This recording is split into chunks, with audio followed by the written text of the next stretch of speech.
Welcome to tonight's session. This was by popular demand because I made a video that was talking about fear and how fear is actually the big enemy holding many of us down. And some people requested that I should do a video talking about how I overcame the fear of death and then other fears. So tonight, let's talk about why I believe that majority of us don't have money problem. We actually have fear problem.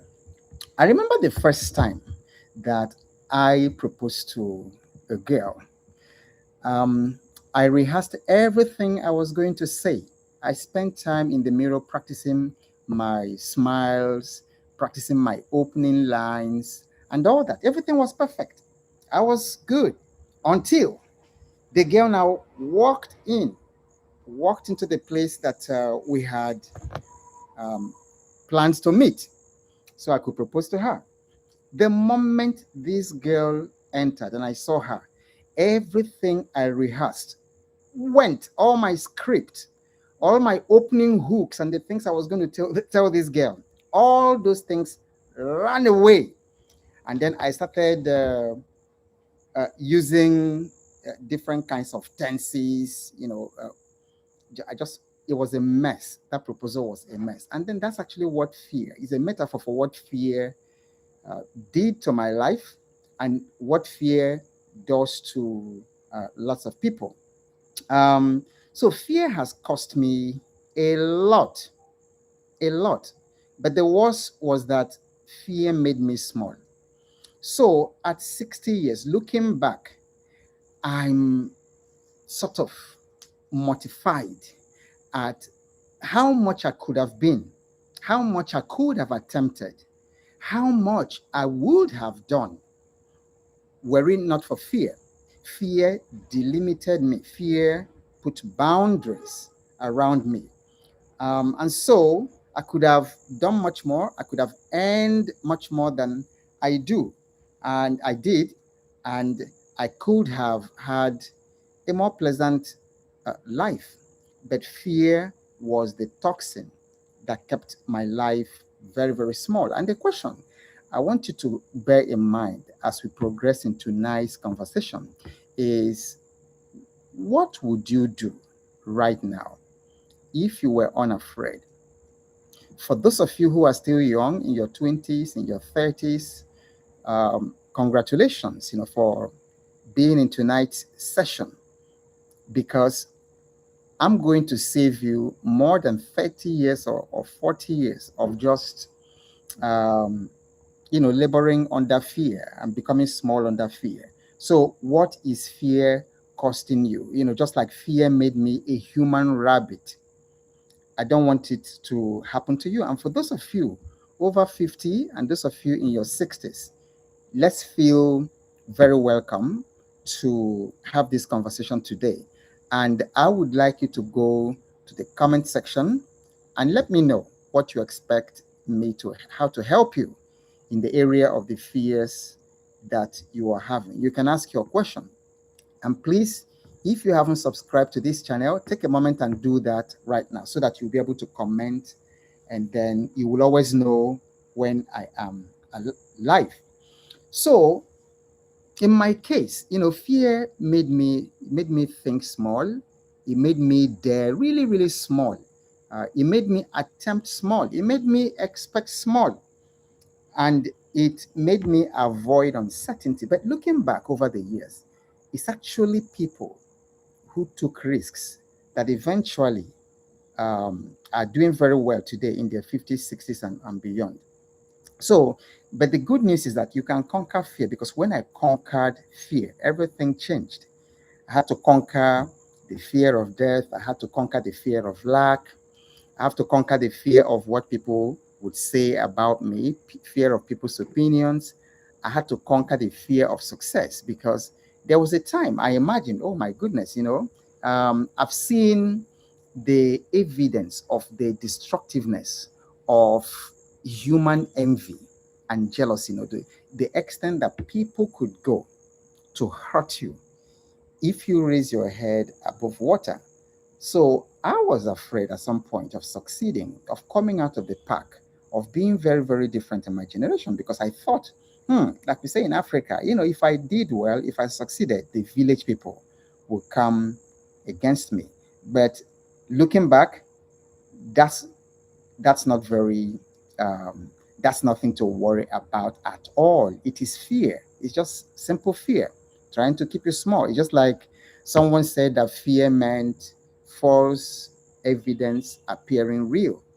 So by the time as you grow and mature, you will discover that all these fears were just virtual mental constructs. They didn't really have they were you see, like you have virtual reality, put that virtual reality goggles or glasses in your eyes, and then you start seeing something that's not actually there in front of you. That's exactly what fear does. So your problem is not financial problem. Your problem is not relationship problem. Your problem is fear. And I'm going to show you how fear affects your earning, what you earn, how it affects the opportunities that you are avoiding, how it determines the risks that you refuse to take, and how it has reduced the size of your future, because that's what happened to me. So tonight I'm going to give you something like a 4-step process that can help you to discover the fear that is controlling your life, and then to take back your decision making power, because that's what fear does to you. It hijacks your decision making power. So you may not have a real money problem. For many of you, who are struggling with finances, I'm telling you, it's not a money problem. You may actually have a fear problem. So let's get into it. How do we overcome all these fears?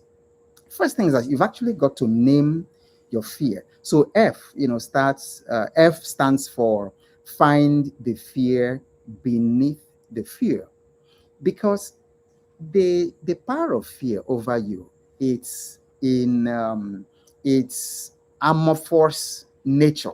It has no boundary. If you don't delineate it, you can't tell. See, when I coach businesses, when I hold retreats, I use an illustration for the leadership team. So imagine that you drive into your house at the close of business. You drive home, and then as you are getting home, your gate man, the security guy at the gate that opens gates and closes and all that and watches your home while you're not there, tells you, Madam, there's a big snake in the house. I saw a very big black snake, and then I ran to kill it, but I missed it, and the thing entered the house. So it's somewhere in your house. It's somewhere inside one of the rooms in the house. And then I usually ask, if you hear this, and you can type in the comment section, will you sleep in that house that night? Interact with me, type in the comment section. If you're going into your house and your security guard tells you, oh, we were pursuing a big black snake, like a big snake about 4 feet long, black, and it entered the house, are you going to sleep in that house this night? Yeah, just type, yeah. You won't. But then imagine another scenario. Imagine another scenario. He tells you that, oh, Madam, that we saw this big black snake and we pursued it and contained it in the, let's say, dog house. Your dog is not there. In the dog house or somewhere in the boys' quarter. So it's right there in the boys' quarter. We couldn't kill it because we didn't have the key to open the boys' quarter. Which one makes you feel safer and better? It's the one that entered the boys' quarter, because it has been contained. And all you need to do is to take the key, unlock that boys' quarter, and then to kill it. So that's what happens with fear. When fear is not named, when it is not defined, it just remains very, very amorphous. It remains very nebulous. And so you live in that constant fear because you don't even know where the fear is coming from. So the fear that you mention when I ask you what your fear is, because you need to name it, it's usually the ruling fear. For many people, it's actually the fear of dying. Because I still remember what happened in 2020. The world literally lost its mind in fear. And then as you see the proceedings, going on in the United States now with Dr. Fauci and his people and all that, you just know that fear made many of us, do really something stupid. And then many people lost their lives because of fear. So it was fear of death that made the people, and the people who were marketing these things were actually using and emphasizing that fear. So you need to be able to extract what that real fear is. You need to know what exactly are you afraid of. And you can type it in the comment section. You can say something like, I am afraid that, or if that happened, then, so just give me an idea. What are the fears, you have? Name your fear. Okay. What are the fears that you have? So for some people, for instance, it could be the fear of investing. And it could actually be deeper than investing, because it could be like the fear of shame, of helplessness, of failing one's family. So sometimes you really need to go deeper to find out, okay, why exactly? Okay, you're afraid of investing. Why are you afraid of investing? And then you might say, okay, I'm afraid that I will be scammed. Okay, and then you can interrogate that fear again. Why are you afraid that you are going to be scammed?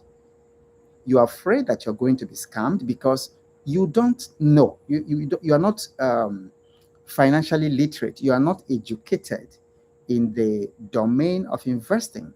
By the time you now get into that, you see that that thing that is actually manifesting as fear of investing is basically, now that you got to the root, you see that it's easy to solve, because all you need to do is educate yourself on investing, read books, join mentorship group like my own Financial Fitness Challenge, because you find that the more you have clarity around the situation, the less the fear takes hold of you. And then it could be fear of anything. For instance, if it is fear of your health, you are afraid that you are going to catch cancer. Because in my life, I've met people who have different kinds of fear. So this one says, my mother had cancer, and I'm afraid that I'm also going to get cancer.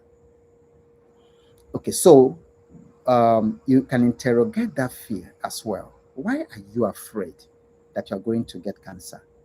So you say, because my mother had it and then my aunt had it. That's why uh, I'm afraid that I'm going to get it. And then you can interrogate it, further. What predisposed your mother, your aunt, to have it? And it may not necessarily be genetics. It might be the lifestyle. It might be some kind of lifestyle. It might be the kind of diet. It might be some kind of work that they have done. It might be some kind of stress that they were exposed to for a long time. It might be the kind of medication that they took, along the way. So when you now bring it down to, my mom, it was very difficult to get my mom off sugar. And my aunt was also a sweet person, and she was obese and things like that. So right now you're obese, and right now you're a sugar person. What do? You tell yourself, you just reverse engineer that I don't want to go on that path. So I'm just saying that one of the things that helps you in overcoming fear of anything, I'm going to help you to overcome the fear of death. I'm going to give you how I deconstructed it. Because the thing is, when you deconstruct these fears, they lose its power. They lose their power over you. Okay. They lose their power over you. So, and there are all kinds of fears.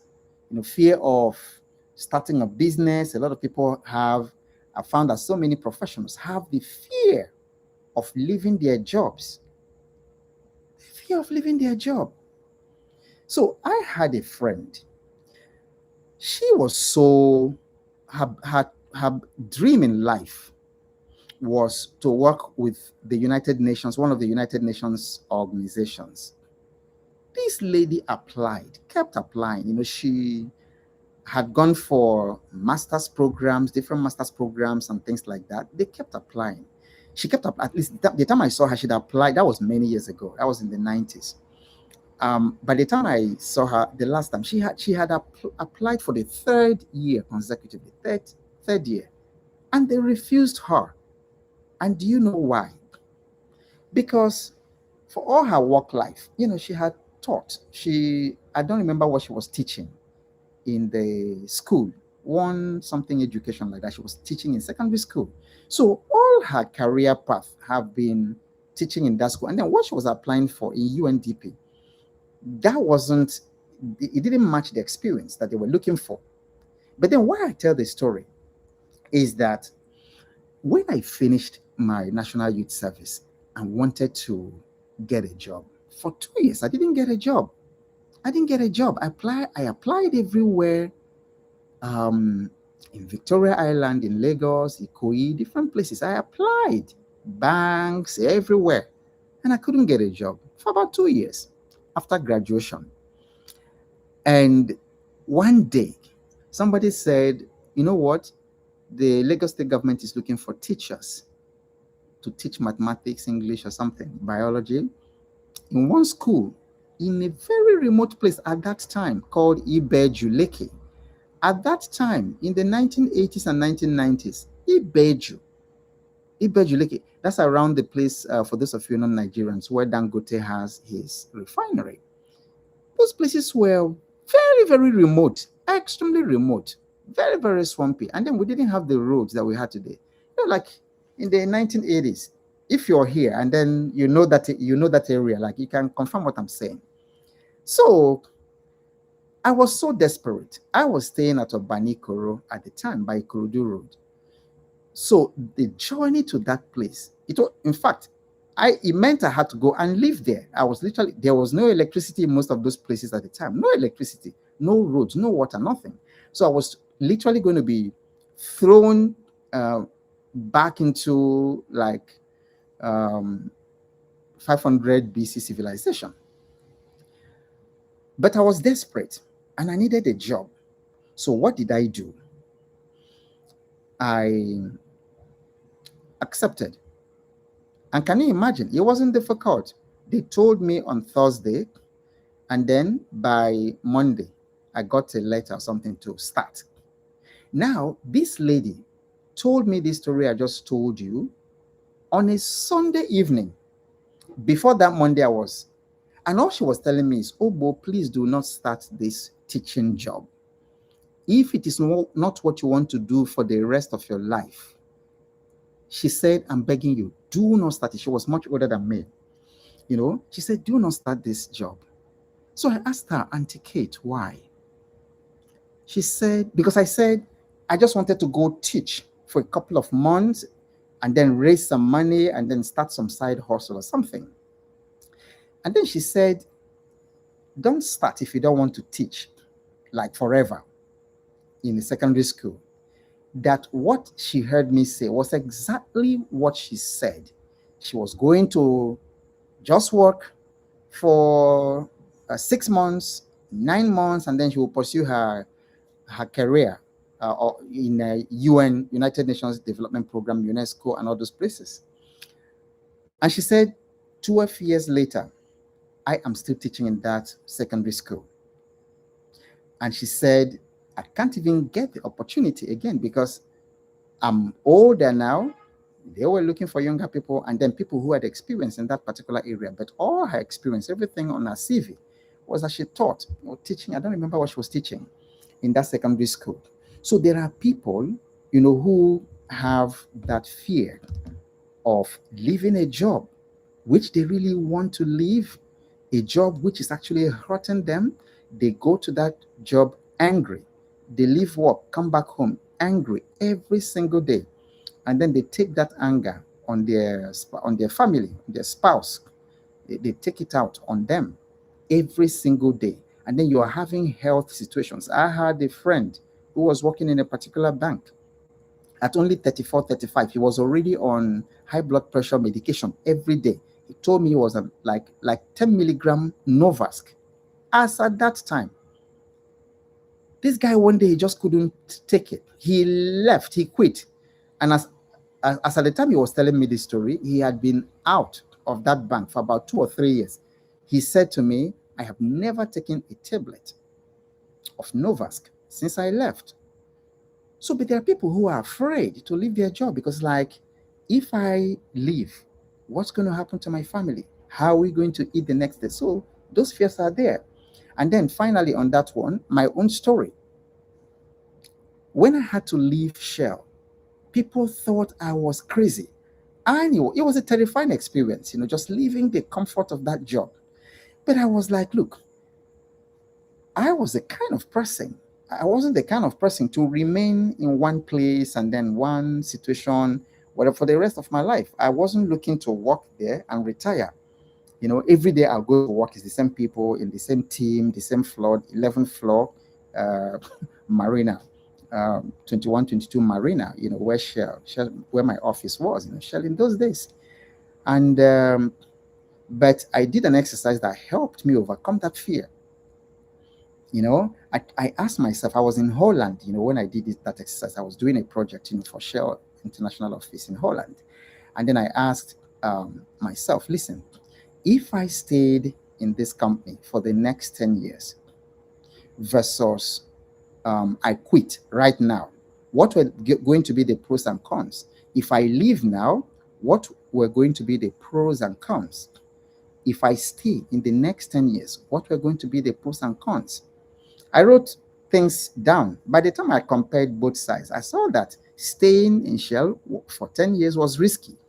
Leaving right now was also very, very risky. But I was asking myself, which decision would move me toward the unfolding of my destiny, the unfolding of my purpose? I chose to leave. So I took the voluntary, what they call it SVS, selective voluntary severance. I took the severance package, and that was how I left. People were horrified. How can you leave a job like that? So that fear thing is real. So a fear that you cannot name, a fear that you can name can be examined. A fear you refuse to name will continue issuing you instructions, from the darkness. Okay. So step number 2, that is E. I'm using the acronym FEAR, F. So the first F is to find the fear beneath the fear. Find the root fear of what you're actually afraid of. I met a woman who was terrified. She's afraid that her husband will die. She'll be a widow. And this girl was like in her 30s, late 30s. But she was obsessed with this fear that she was going to lose her husband. She would not sleep at night every time. What if she loses her husband and things like that? You've got to find the root of that fear. Because the moment you find the root of that fear, you can easily deconstruct it. Okay? Are you getting value? Are we in order? Type value in the comment section. Let me just know that you're there. And then those of you who have not subscribed to the channel, please do so right now. Okay. So now, the E, the second letter, stands for examine the story that fear is telling you. Because what happened in my own case of fear was that fear was telling me stories. Fear tells you stories. And then, can I give you a secret? Fear is it's a spiritual entity. Fear is not just energy. It's not just some emotion or something. Fear is actually a spirit. And that's why the scripture says that God has not given you the spirit of fear, but of power, of love, and of sound mind. Can you imagine just how terrible fear is? That it takes God giving you triple things, that the things that you can use to dissolve fear. One, he has not given you the spirit of fear. Because, ladies and gentlemen, I'm telling you, 99.9% of us here is fear that is keeping us small. And then if you're going to be honest with yourself, you can type honest in the comment section. If you're really honest with yourself that it is fear, I'm telling you, do you know what you can do, even like tomorrow morning, if you were not if you were not afraid, just take a moment and imagine it. What you can do if you're not afraid. And so a lot of us are trying to solve our financial problems, our marital problems, as if they are financial problems or marital problems, instead of fear. Solve for fear. I think it was an American president who said that there's nothing to fear but fear itself. Fear is a spirit. It's a terrible thing. That's why you do not have any alternative, any option than to confront your fear. So you really need to take what we are talking about very, very serious. The moment you confront your fear, everything changes. The moment I confronted my fear of death, everything changed, because I found that my being afraid of dying was keeping me from living. If you have followed me for years, you will remember that there's a time I used to say at the end of my videos, I used to say, if you're alive, be alive. That's what I used to cure myself. I'm telling myself, listen, death is a reality. It's going to come. Why am I dying? Why am I dying already dead years before I'm dead? So death will come when it will come. But right now, I'm alive. Why am I spending the time and the energy I'm supposed to be using for my alive time, spending it for death? It didn't make sense to me. Now, I'm not dead yet. I'm still breathing. Why am I focusing on my death time? Because there's enough time. There's enough time to be dead. More than enough time to be dead. But now I'm alive. Why is it that I wake up afraid of death when I know it will definitely come? None of us here will escape it. In 100 years' time, there's nobody listening to this night that will still be on this planet. So you might as well live. Okay, so what is the story that fear is telling you?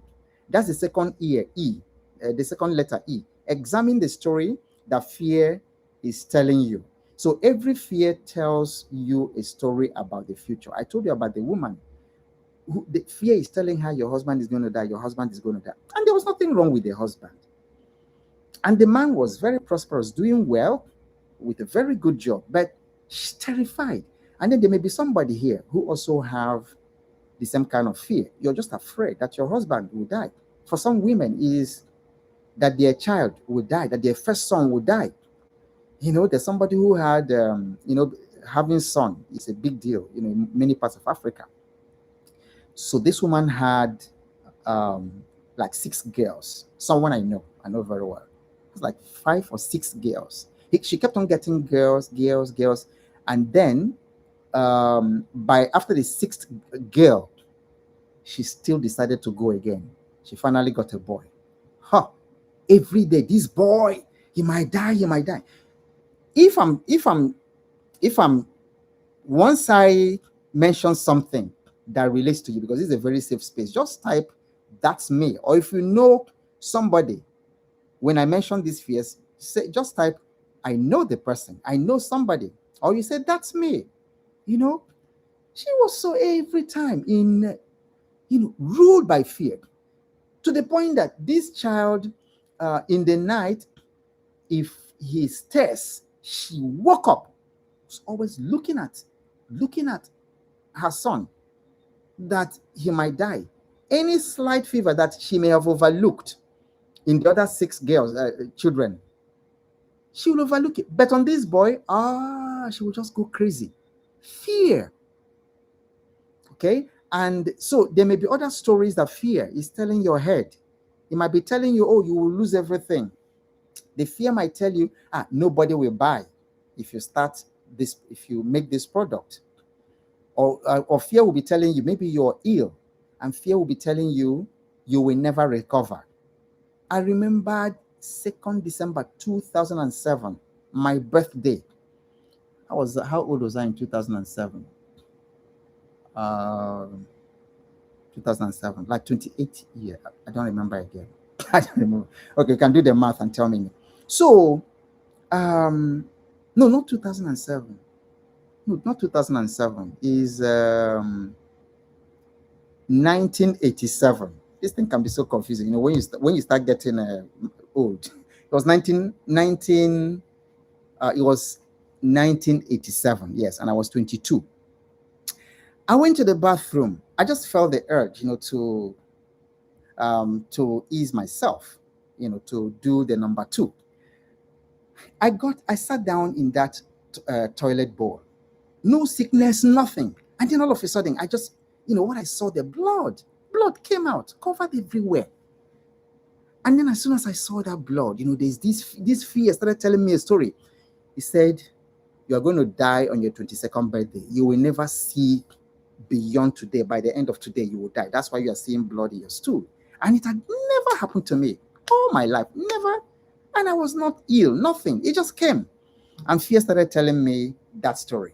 So that was 1987. This is 2026. I'm still alive.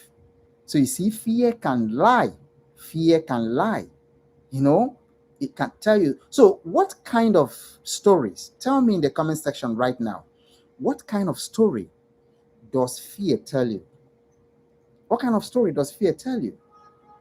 For some of you, it might be that I'm not good enough. And fear is telling you that story. Can you imagine if you wake up every morning and fear tells you you are not good enough? You will never take advantage of opportunities. And others might be seeing you like somebody really, really, up there, but you're feeling too small. Your fear is telling you are not good enough. Okay? Yes. Yes, Ebenezer says in the comment section, fear is false evidence appearing real. Exactly. So that blood in my stool, it was false evidence appearing real that I was going to die on my 22nd birthday. And Michael says, fear of what people will say. True. So now, the question I'm asking you, Michael, type in the comment section. What is the story that fear tells you? I need you to follow the exercise. What is the story that the fear of what people will say? What story is it telling your head? It's really very important. Okay? So now, what I realized over the years was that, fear speaks with confidence as if it remembers the future. When fear begins to speak it into your life, so let me deconstruct it for you. This thing is a terrible thing. And when fear becomes a stronghold, inside you, it can do so much damage. So let me break it to you. Fear is not a prophet. Type it in the comment section, everybody.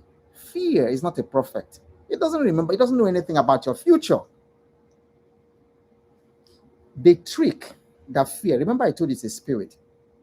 The trick it does is that fear will show you a picture of the future. To show you a picture of your future. Fear might actually show you having an accident, and it will come to whisper that in your head. Oh, you are going to have accident, or you are entering a plane. Oh, this plane will crash.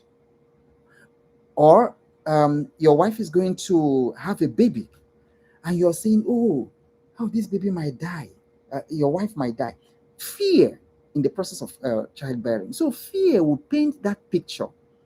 Yeah. Now, the tricky thing about fear is that fear wants you to believe it. Because once you now start believing those things, when you start believing the stories that fear is telling you, ultimately, that thing happens. And then people call it self-fulfilling prophecy. Remember Job. Job gave us one of the most powerful lessons on fear. Job said that the things that I feared most have happened to me. So you see, all those things that happened to Job, for some of you who have read the book of Job, the guy just woke up one day, lost all his family, his children all dead, his cattle, everything dead. Like, he was a very wealthy man. Imagine somebody like Aliko Dangote just going from being Aliko Dangote to being zero, like nothing. And while that was going on, he lost his health. His body was covered in sores and things like that. And then the backstory was that spirit of fear actually took permission to do that to Job. But you see, What that spirit did was basically go into Job's mind and harvest his fears. So we do know from what Job said that Job used to be very, very afraid that he might lose all his children. Job used to be very, very afraid. Oh, I'm wealthy now. Suppose I lose all this wealth. You know, it happens to some people, to some of us. You know, you become successful or something happens and then you're wondering, oh my goodness, will this thing continue? You know, so you're even afraid, will this success continue or is it just a one? So Job used to be terrified.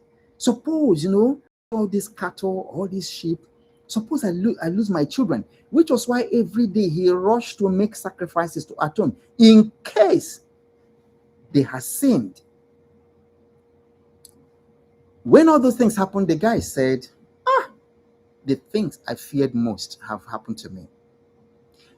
That is how fear works. Fear is not a prophet.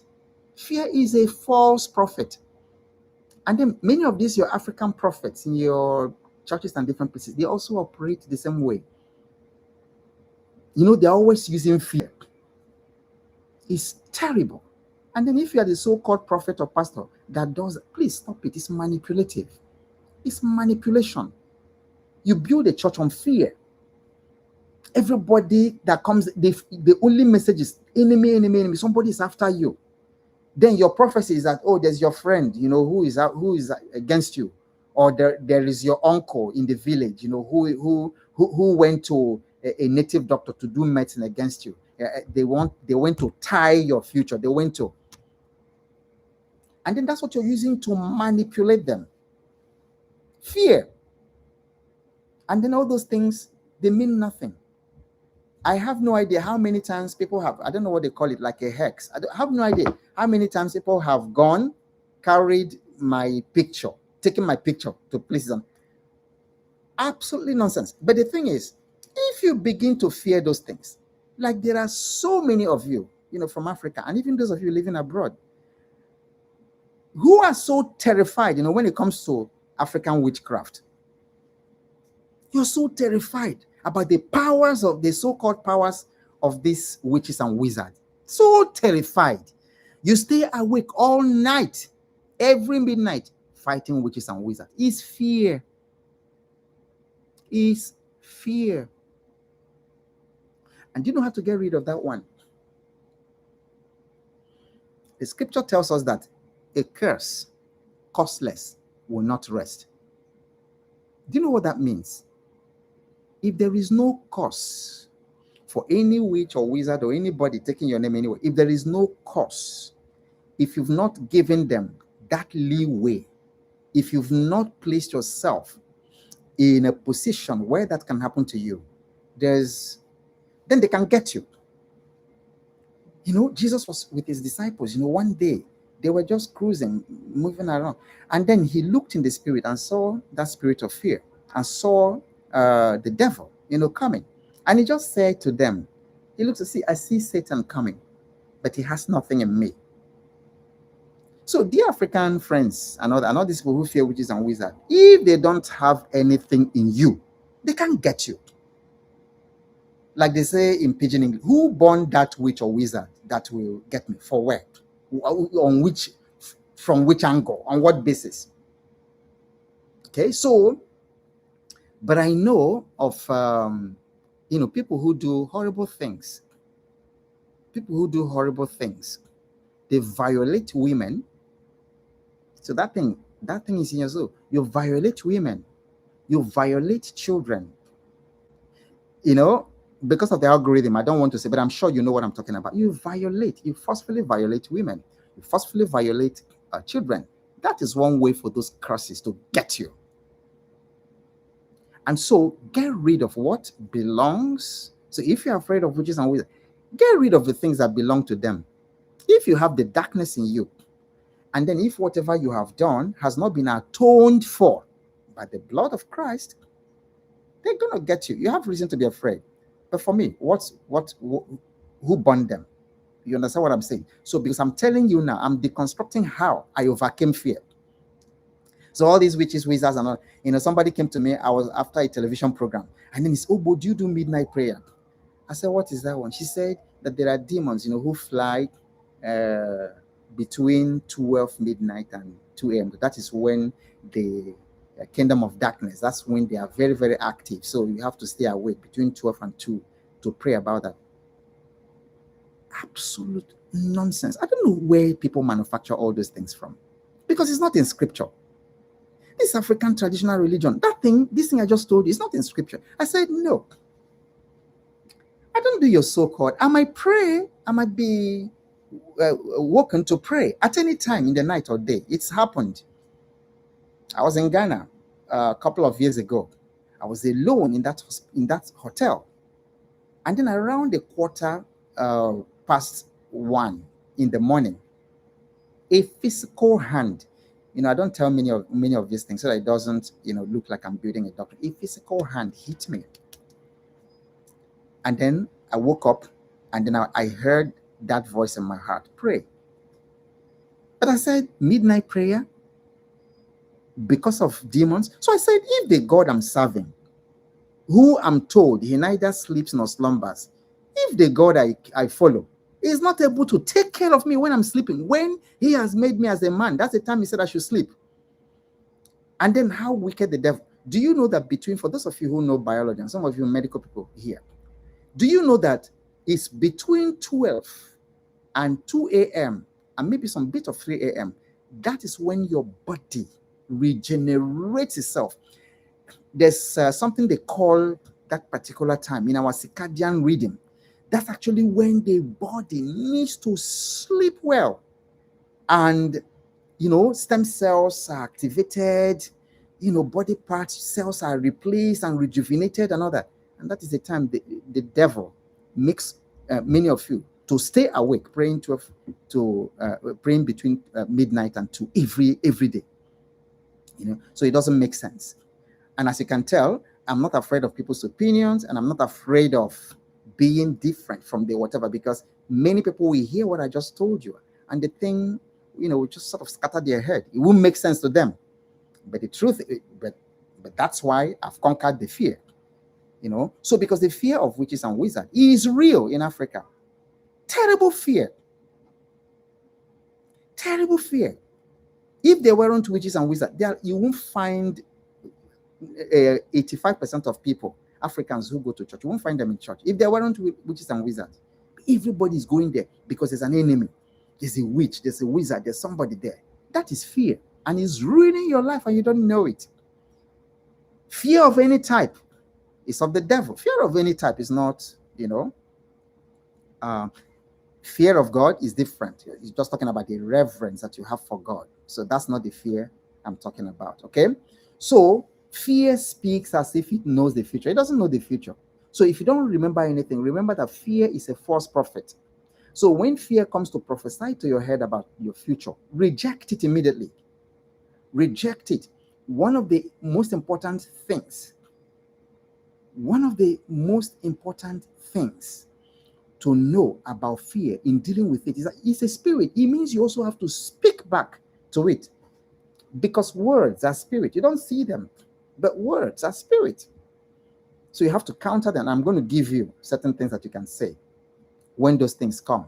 So for some people, fear we tell them you are too old. And then many of you in my demographic, that's the problem you're having. Fear is telling you, oh, you are too old. You're 60 already. You are 68. You are 72. There's no hope for you. And fear keeps painting the picture. That's one of the biggest lies. That lie upsets me. When I see people in their 60s, who believe that their life has ended, that they, just because they made mistakes and financial mistakes in the past, that it just means that they can never be wealthy again, that they can never be financial. Who told you that you cannot be financially independent at 75? It's fear that is telling you that story. One of my mentors was still publishing books in his 90s, late 80s and 90s. He was still publishing book on Amazon. In late 80s, he's still alive. It's about 97, 96, 97. It's going to be 97 this November. So fear is the problem, not money, not your age. So is the fear telling you are too old? Okay, so it's a false prophet. And uh, it gives you very, very false um, false predictions. Okay, so let's go to the third letter, which is A. A stands for accept what you cannot control. Accept what you cannot control. I wanted a guarantee, for instance, that I will not die. But you see, I don't control that. Don't fool yourself. I don't control it. I, I, I, I'm gonna die. And then people who are close to me, because when you conquer the fear of death, see, you will enjoy life. The moment you actually accept your mortality and make peace with it, what does that mean? Make peace with the fact that you're going to die. That's the only time you start living. So, at the time, so many of us, because of the fear of death, we avoid life. In the process of fearing death, we avoid life. But one day, I made peace with it. I made peace with the fact that I was going to die. And the thing is so liberating. I'm still going to tell you more about this, because if you can conquer the fear of death, many of those other fears, because if you're not afraid to die, how will you be afraid about what people think about you? I don't care anymore. Whether your opinion about me is positive or is negative, it makes no difference. If it's positive, thank God. But I'm not going to hang myself or hang my my pride or my self-worth on your positive compliments. I receive many of them from many of you, and thank you very much. I receive very kind words. Some of you tell me how watching my channel has changed your family, changed your life, transformed you. That's great. But the truth is, while I appreciate you for that and thank you for that, that's not the basis of my self-esteem or my self-worth. Because you can wake up tomorrow again, and then I will say something else, and you don't like me, and you don't like me again, and then you hate it. So now, if I hang my self-worth, my validation on your positive comments, then I'm in trouble. I'm in trouble. The day you decide that, okay, you no longer like me, then it means I will be sad, The same thing with the negative comments. They come, they run off like water rolling off a leaf, I hear them. Sometimes I respond to negative comments, sometimes, especially on Facebook, because of other people who are reading. Because sometimes some people are just too full of themselves that if you don't respond to them to help them find their level, other people will be deceived. They will think that the person is making sense. So sometimes I do. I hope you're getting what I'm saying, So I was talking about accepting what you cannot control. One of them is death. We are all going to die. Accept it. When I accepted that I'm not going to live forever physically, it changed a lot of things. I've made peace with it so much that I talk about it freely with my wife and my children, because I don't want the day I die, I don't want them to feel. So I've been making them very comfortable. I tell them when I die, how they should bury me. I tell them how they should bury me. I do not want all these elaborate whatever funeral, and I don't want them to waste money. I'm hoping that before I die, that I'll be able to make my own coffin. I will select the wood myself. I was thinking about it the other day. I'll select it and I'll put it somewhere in my house, maybe in the store, somewhere in the sitting room or something. And I'll be polishing it, knowing that so that when I die, just drop me inside that place and put me there, because that's not the real me. So I've made peace. That's not that my body is not the real me. My soul is me. So don't carry my body all over the place. And then some people die, they leave them in mortuary for 9 months. I have a case. I heard of a case. They left the body for 2 years. For what? And then when you're buried, they bring 30 cows, Don't do that for me. What are you slaughtering 30 cows for? What are you, in fact? And then they open, what do they call it? Open the casket to do what they call lying in state. I hate that thing. And people will be going around looking at you. Nobody's going to look at me. If you want to look at me, wherever you meet me, take a selfie. There's going to be nothing like lying in state, nothing, whatever. Take a selfie with me. And I've been telling everybody everywhere I go, take a selfie with me. Because if I go tomorrow, you are not going to see, nobody's going to open casket to show you. You know? So, because I've made peace with it, it has also helped me to start putting my house in order. So that the moment I die too, because I know I'm going to die. So I'm putting my house in order, putting my soul in order, my house. So that if it happens today, I will miss nothing. And people will miss nothing. They will miss me, they will cry and all that. But I want things to be in order.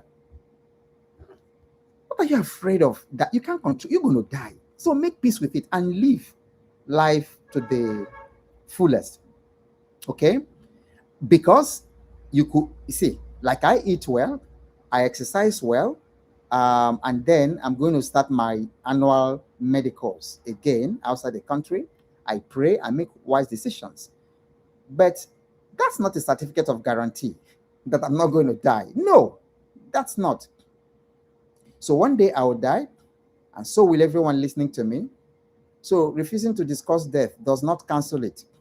And then saying, I reject it. That's a favorite one of religious Africans. I reject it. It's not my portion. It's your portion. Accept it's your portion. You're going to die one day. Okay? And again, you see, the fear of death will not, should not prevent you from living. And so you have to constantly ask yourself, will fear of dying prevent me from living? You see, conquering fear of death, it just makes your life so much powerful and very intentional. There are things I cannot do because I'm going to die. I can't get a side chick. God forbid. That's low life. I can't have a wife and I'll be unfaithful to her because I know I'm going to die. Is that what I want the poor girl to remember me for? As somebody who broke her heart, who was immoral. That's it. So I can't. And when I see opportunity to help people, I do it because I know I'm going to die. So when I see opportunity and I have to choose between money and this and somebody's soul, or I have to choose between money and customer, I choose the customer anytime. I choose the customer anytime. A lady, very, very confused woman, she bought wild honey from me. And then I shipped it to her. And then she tasted the same honey because my honey, I hold the hunter, like literally hold him by the neck. The hunter that goes to the forest, and I send my people to go to make sure that it is harvested properly and that is honey. They take videos of the honey, of this, what they do. Some of you may have seen my honey videos. Very natural in the forest, and it's only available, usually available during dry season. Like now, it's not available because I'm not doing bee farming. I sent to her a good pack. Sent to her. This woman opened the seal, something, took it, and said that it was bitter. I said, so I reached back to the hunter. The hunter said that it is possible that, and that those bitter ones are actually the best because it depends on the tree. It depends on the tree and the age of the honey. So when they do it within a tree that has these bitter herbs, bitter something, that somehow it seeps into the honey. That's what he explained. But the woman said, she kept on complaining, it's bitter, it's bitter. You know what? I said, look, I don't want to lose her friendship. And I don't want to lose, so I better lose the sale. You know what? I said, send it back to me. I paid the shipping back and I refunded her money in full. Why? Because I'm going to die. And I don't want this woman, the day they announced my obituary in the newspaper, I don't want her to be saying that wicked man, that man who loved money more than he loved me. God forbid. But today, that woman, If she hears that I'm dead, when she's telling people about me, she'll say, "Oh, I once bought honey from this man, and he told me to return it and paid me in full, and even paid the return shipping all by himself." So when you've overcome the fear of death, I tell you, you even live better. Your life is more impactful. Everything you're doing is so impactful because this person I'm meeting today at the airport, that might be the last time I'm going to see the person. So I'd better be nice. I better show love. I better help this individual. So, and there's something that Shakespeare said. A lot of sayings of Shakespeare actually helped me in overcoming fear. One of them was that cowards die many times before their deaths. And he said, the valiant never taste death but once. Many of you who are afraid of death, you literally die every day. You literally die every day. But me, I'm going to die once. Because according to Shakespeare, valiant men taste death only once. I'm going to die once. And it's going to be a good death. I mean, like a really bam, really fun. There are some good deaths.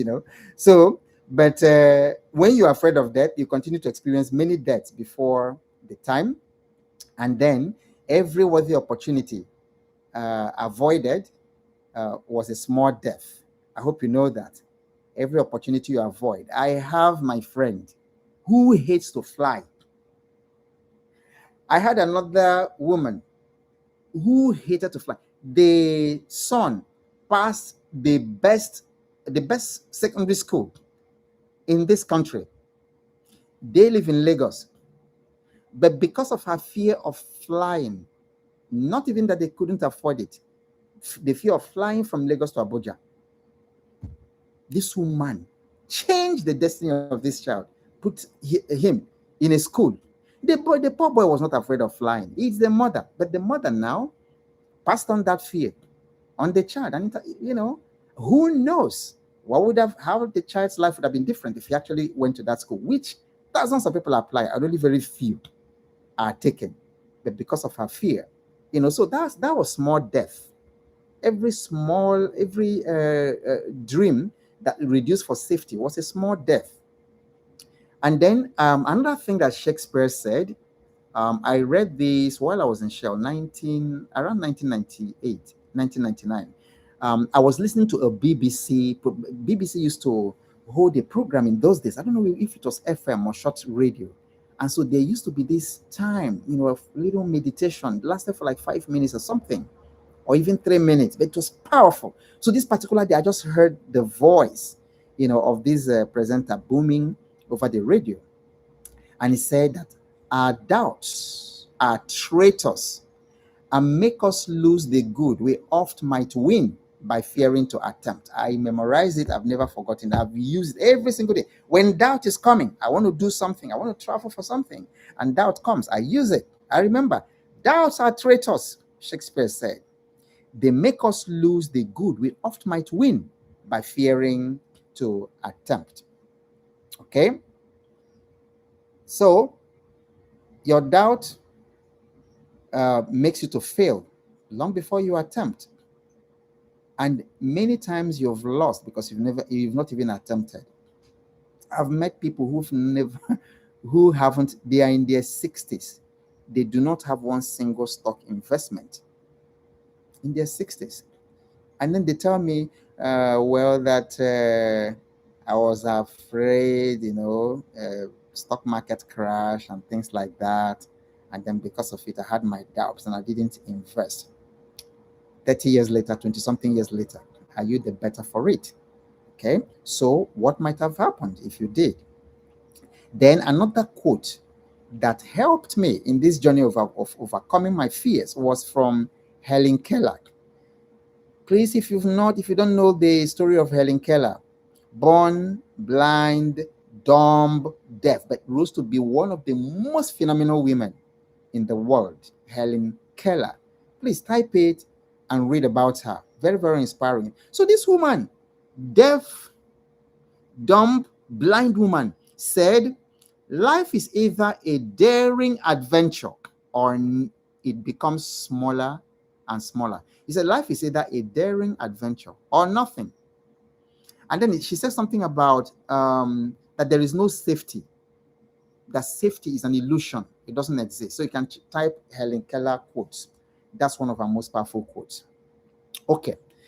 So before I go to the last letter, which is R, I want to tell you something about my spiritual foundation that also helped me, because my freedom did not just come because I accepted death.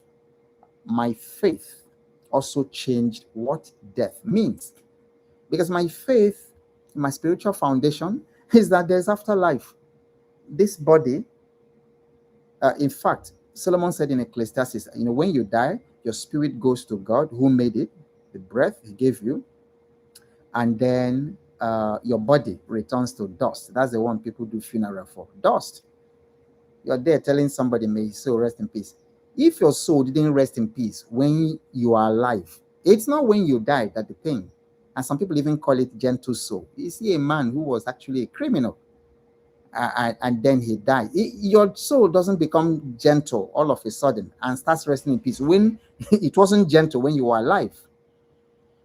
So my faith changed what death meant for me, because Christ overcame death. And in fact, we are told that he came to free to free us, human beings, that we've been held in slavery. We've been held captive because of the fear of death. Everything that's going wrong in the world is because people are afraid to die. Everything going on in the world, people are afraid to die. Whether it's corruption, whether it's crime or whatever, at the root of it is that fear of death. Okay, so Christ came. That slavery was my condition, under fear. But today, all those things are gone. Okay, and again, because he also said that he's the resurrection and the life. So by attaching myself to the resurrection and to the life, by bonding with him, by giving my life to him, and then becoming one with him, there's no fear of death. I don't know, some of you might know the song, In Christ Alone. That's one of my best hymns. In fact, the day I die, that's one of the hymns I'm selecting that should be sung on the day I die. One of the stanzas says, there's no fear in death. Said, no guilt in life, no fear in death. So that's my spiritual foundation. That really helped. In fact, that's the biggest help that I have received. Now, faith does not mean being careless. It doesn't make me careless. I still value my life, of course. I still protect it. It's sacred, to me. I still value my life. But death is no longer terrible enough to justify refusing to live. And if there's danger, of course I will run. I will remove myself from there. But I'm not going to sit down, just worrying about my death every time. So I cannot control the other things I can't control. I can't control everybody's approval. It's impossible. There's no human being who can please everybody. God can't even do it. He can't please everybody.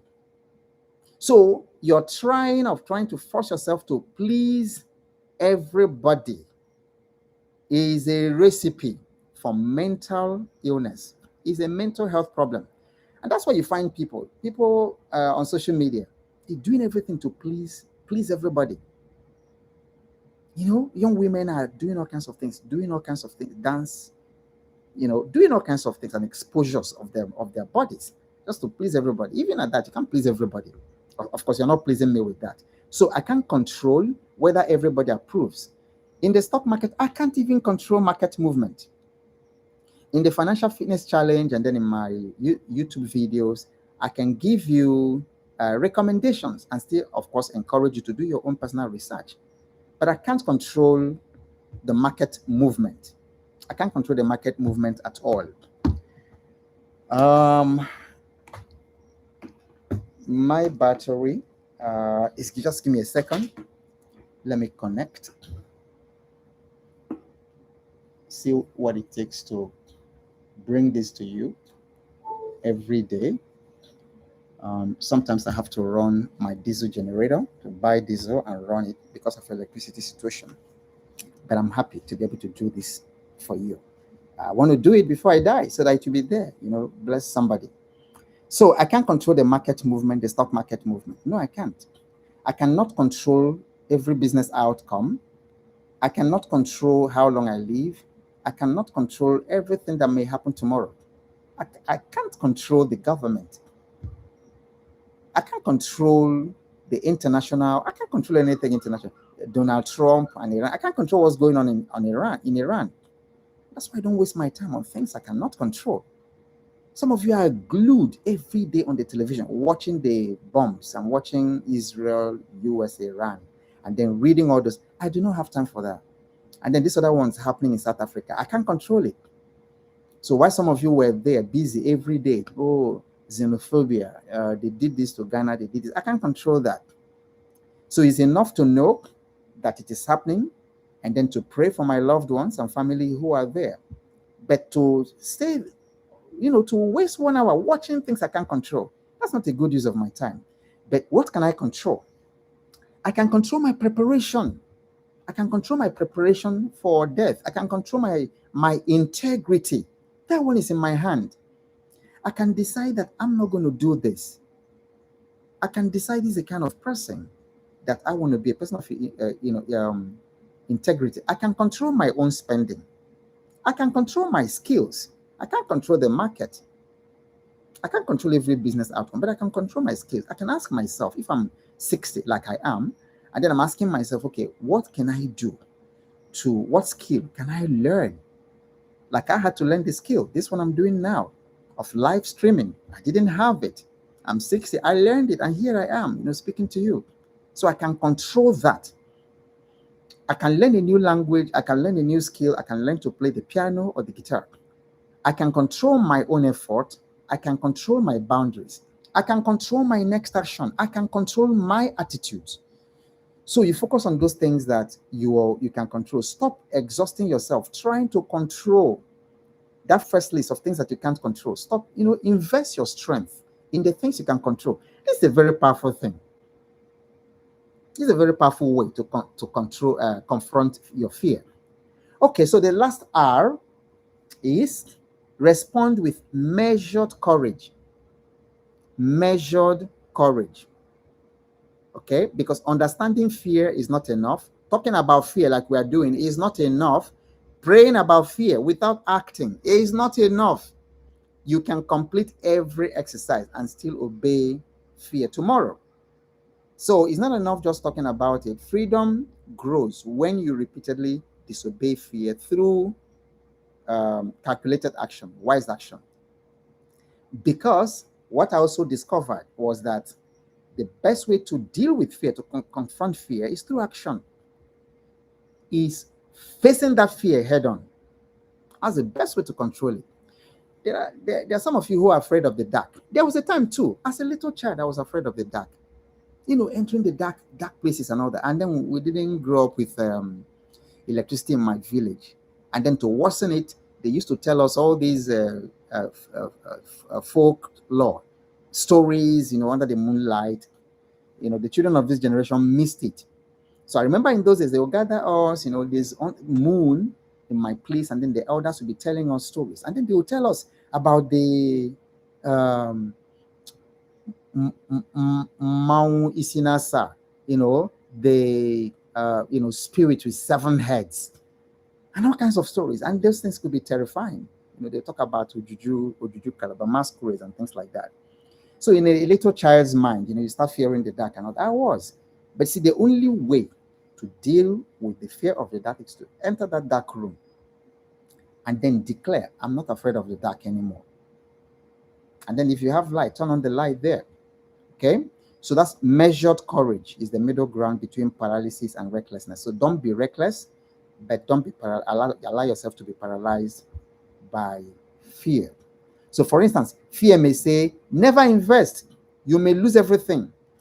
Recklessness will say, put everything into an asset you do not understand. That's being reckless. And that's not what I'm preaching. Being action-oriented does not mean being reckless. Because the moment you invest in something that you understand, whether it's stock market or real estate or whatever it is, or Forex, you're going to lose that money. Okay? But measured courage says, Learn, first of all, educate yourself. Then protect emergency needs. You should have your emergency fund. Don't put everything. Diversify, define your risk limits, and then begin with an appropriate amount, and you can increase it as you go. Okay, so that's the last R, the last letter R. Respond with measured courage. And this is important because fear will always be there. Fear will always be there. You know, so it's not that fear will be absent, it's the courage you have to live on a daily basis. When I look around me, I still see things I'm concerned about. There's actually a little fear that something I've put a lot of money in, that it may not actually be working. I have that fear that maybe that person in partnership is, I've paid a lot of money in dollars, and I'm not seeing the result. So that fear is there. It happens every day, but you've got to, just small action for the next step. And then sometimes that next step might just be to leave your house, because a lot of people too, sometimes, fear and depression go hand in hand. And then you're in that house with all that imagination and all that dark imagination, and then voices in your head, telling you do this, hurt yourself or something like that. So that courageous step might just be to dash out of the house, okay, and then see the sunlight. I want to close by telling you how important that you create words that you use to counter your fears. For me, it's very easy because I use scripture, because I believe in the authority of scripture. So I use it. So when the fear of death comes, I respond. I speak out, especially when you wake up every morning. I respond that I shall not die, but live to declare God's glory. You've got to be addressing your fear. So something comes and tells you, oh, you are not good enough. You can't make it. You're not good enough. You're not like everybody else. And then I tell myself that I am fearfully and wonderfully made. And I tell myself that goodness and mercy follow me all the days of my life. And so fear loses its power when you confront it with words of authority. Don't just let the fear, don't just let the fear keep telling you stories in your head. You must use your mouth. Open your mouth. I wake up every day and I say, today, goodness and mercy follow me. And I wake up and I say, blessed be God, who daily loads me with benefits. And then he said, our God is the God of salvation. And to God the Lord belong all escapes from death. That's the scripture. It didn't say escape from death, escapes. So because we are surrounded, insecurity, kidnappers, all kinds of things going on. And so you wake up every day, declare ahead of time that God every single day loads me with benefits, and declare that goodness and mercy follow you. Declare that, you are the apple of God's eye. Declare, I am with you. I will never leave you. That God said he's with me. And then if you're new to reading scripture, I would encourage you, go to Psalm 91. Psalm is about the middle of the Bible. Just go to Psalm 91 and read all those things. Read it aloud. Don't worry, if you don't have to be a religious person. I myself am not a religious person. I just have a relationship with God. You don't have to be a religious person to read the scripture, because the scripture is written for your heart, not for your head. Go to Psalm 91 as soon as we are done. Read all those things. Put it in your head. Go to scriptures like Isaiah, is it 43:10 or something? He said, do not fear, for I am with you. Do not be discouraged, for I am God. Do not be dismayed, I'm your God. He said, I will help you. I will strengthen you. I will uphold you with my right hand of righteousness. My goodness. So I get out there, and then something terrifying. The other day I was somewhere, gunshots, and I said, well, because if you start running, you don't even know where it's coming from, what's going on. I just told myself, I'm not afraid. God is with me. God is my helper. God upholds me. So when you find yourself in moments of fear, say those things, say them out.